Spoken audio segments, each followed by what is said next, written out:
Hello, Brittni. Long time no see. Yeah, happy to be back. You are no stranger to the ministry, Zola Levitt Ministries. You were around, what was it, like a decade ago? Yeah. How were you involved with us? I was a social media marketer for a few years. That's right. Yeah. And you helped us get started on social media now. I did. So I took over the Facebook page and all our social media when they Yeah. had about 500 likes. Yeah. And in the span of 2 years, we grew it to over 100,000 likes. Wow. So it was probably the most fun I've ever had on social media, honestly. You got paid for having fun. I did. Jobs shouldn't be like that, I hear. Yeah. No. I'm having blast here too. That's fun. Yeah. Amazing. You have amazing testimony that you're here to tell me today. Yeah. And I just want to jump into it because doctors give bad reports all the time, but God's report Yes. supersedes the bad reports of the Amen. doctors. Yes. Amen. What happened?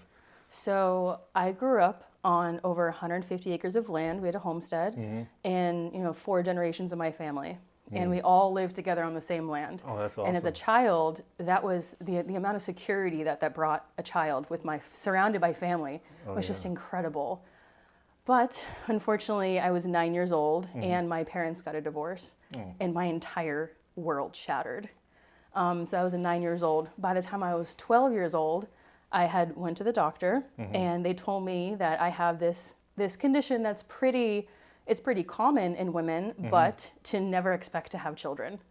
And every doctor I've seen after that, up until in my late 20s, they all told me, never expect to have children, make other plans. You don't have to tell me what the condition is. Do you want to? It's just for called other women PCOS, polycystic ovarian syndrome. Okay, my wife probably knows that. She's a nurse. She works with high-risk pregnancies and stuff like that. But yeah, it's never tell a woman she can't do something or she can't have something. That's tough. Yeah, And that that was either really breaks your tough. heart or makes you more determined to get what you Absolutely. want. And so, at 12 years old, I'm hearing this of, okay, family recently shattered, Yeah. and now I can't have my own children. Like, just the idea of having my own family just at that age kind of felt just like a pipe dream. Like, it's just not in the cards for me. Yeah. And so I had decided to really just invest my entire life in my career, in ministry. If I can't have my own family, I'm going to serve God no matter what, to any capacity that He wants me to do. I'm here to do it. And so I came to Bible college, and my first semester, I had a dream that it just stuck in my mind for a very long time. But I had a dream that I was standing in a kitchen, and I was looking. So there was a man cooking breakfast, and I knew in the dream, I didn't know who this person was, but I knew in the dream that this is, a future husband. Wow. And so I knew that I was going to get married again. Yeah. So he was, cooking eggs. I can only see the back of his head, and sitting at the bar, like the island rather. Yeah. Sitting at the island were 2 little children, and they were eating their breakfast. Wow. And I could just see the backs of their heads, and just that image forever just stuck in my mind. And I know that God said, Brittni, you're going to have a family, and these are your children.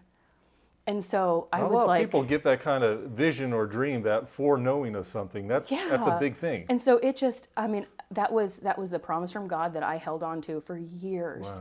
Wow. But going through Bible college, I just kept saying, I don't know what this looks like. Yeah. These could be adopted children. These could be foster children. They like whatever children God gives me, they're going to be mine. And so, I continue on in ministry. I devote myself to God's calling, and I'll do whatever He wants me to do. And so, a couple years later, I graduate from Bible college, and I meet a nice Jewish boy. And you told me, hey, turn around so I look at the back of your head. Was that the same guy I saw in my dream? Yes, he was. I get you. So, we end up getting married. That's awesome. His name is Joseph. Oh. And a few years later, we are, going to synagogue. His dad was a rabbi, so we were going to synagogue, and there was an elder there who's a nutritionist. And so we were talking to the elder, and I told him, I have PCOS. I was told I could never have children, and, that's just not something I really ever counted on. And so he looked me right in the face, and he said, Brittni, that's not true. We serve a God who is so much bigger than that doctor's diagnosis. He's like, you have no idea what's going to happen. You have no idea what God has in store for you, but you have to believe and choose life, that God has a plan and a purpose for you. And so I went into his office the next day, and, we started on, kind of like a holistic regimen, because he was very well acquainted with PCOS. Well, And so, you know what it to was do. just God was aligning people, in my paths to come along and help me in ways that I didn't know I needed. Yeah. And so, if I'm on this regimen at least, a year, and I'm still thinking, I'm probably not going to get pregnant, because it's a very emotional thing for women. Oh, I That's what understand. we were created to do. That's right. And so I just kept it in the back of my mind, like, you know what, this probably isn't going to happen, but I trust you, God. And so, 6 months later, I woke up sick one morning, and I took a pregnancy test, and sure enough, it was positive. And I was shocked. This is not a moment I ever thought I was going to have. And so, but little by little, we went to the doctor, got it confirmed, and even then I was like, you know what, this is probably not going to happen, And so I just continue to trust God every step of the way, and it happened naturally. I had a wonderful birth. I had a beautiful, healthy baby girl, and God was God's hand was on us every step of the way. And what I thought wasn't possible, having my family separated, not being able to tell I could have my own family, what I thought didn't possible just bore fruit in my life. And I have this wonderful husband, and I had a beautiful baby girl, and I'm sitting here going, oh my goodness, like I had no idea this is what my life was going to turn out to be. And a year later, I'm still taking this regimen from this nutritionist. Baby number two. Baby number two. Baby yes. number two. I had awesome. another little girl. Oh, so I have wow. a rose golda, and I have a marigold. So I have two little flower that's sweet. children. And, I honestly, I consider them my little Garden of Eden. It's just this little holy place together as a little family, walking with God every day. And so God has been tremendously, tremendously faithful to his promises. He is, and I like to call it the play from the God book, the Bible, God's book. How many times in the Bible did he take Sarah, he take all these people, Rachel, they said they couldn't have children, Hannah couldn't have children, and then God does the impossible, because Absolutely. that's who he is. And he's a God of life, not a God of death. And Absolutely. he brings life, and he brought 2 children, 2 lives into the world. And guess what? He knew about that before you were even born. He knew that was going to happen. He did. He preordained that. And so I think that, there is a ton of women out there. PCOS is very common, and it's a very broad spectrum.